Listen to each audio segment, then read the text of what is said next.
Competency Teaching Creatively looks at the ability to use creative teaching methods to help children learn. It focuses on arousing the curiosity of each child and encouraging them to learn through different ways.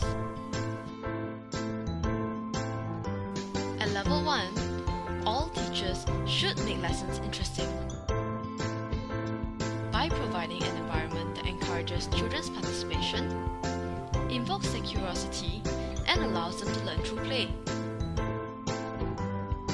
When Teacher Daniel supported Teacher Mui Mui in a class, he often helped to create interesting materials for the lessons. She created a lesson to learn about animals, their body parts and sizes, and got Teacher Daniel to create many puzzles for the lesson. Now, his puzzles were no ordinary ones.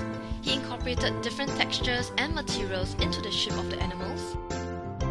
So we had white fluffy rabbit puzzles, scaly crocodile puzzles, furry ones, and many more.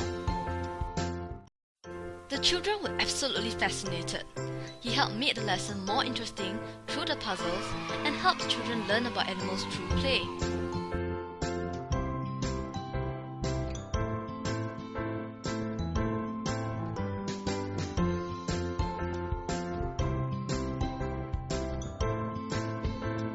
At Level 2, teachers and senior teachers design lessons that appeal to the interests of the child.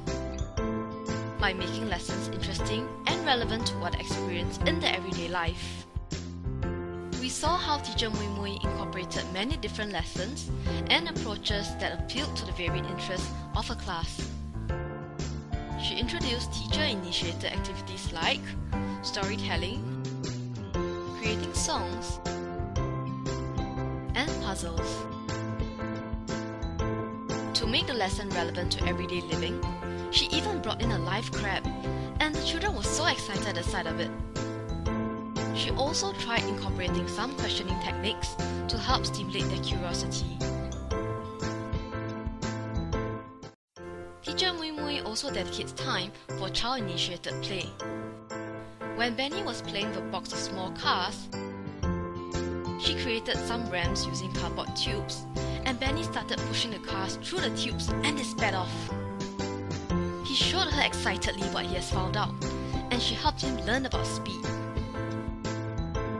So teaching creativity is not just bringing in many things into class, right? It seems that while it is important to have a variety of lessons, materials, and teaching techniques, it is important to have a balance of different types of activities. It can be indoor, outdoors, quiet, active, teacher-led, and child-initiated. And it seems to focus on creating opportunities for children to learn. You're absolutely right. So, the most important point is to appeal to each child and to help them get curious and want to learn. And that's why we constantly explore new and interesting ways of learning with the children.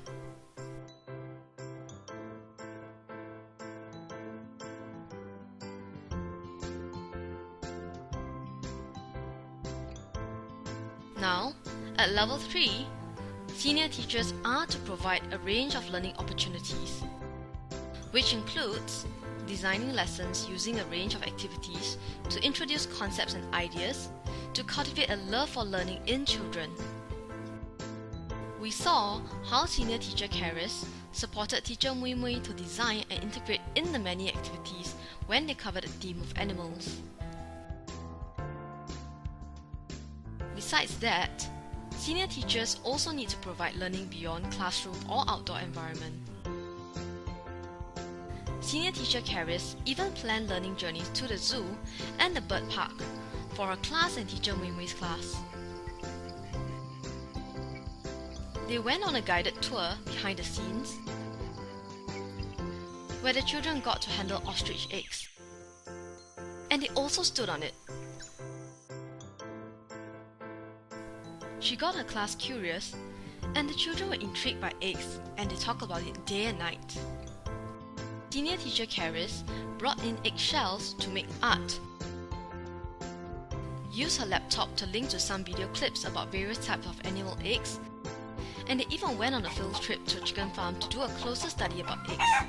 Wow, SD Caris is really very good at getting the children interested in learning. I must learn more from her. These 3 competencies really explains how I should behave as a teacher when I am interacting with the children. The competencies are interrelated. For example, you may not interest the child if you do not understand the child's likes and dislikes. So, bringing in many things into the class will not necessarily help you build your competency in teaching creatively. So, remember, one competency can affect the other.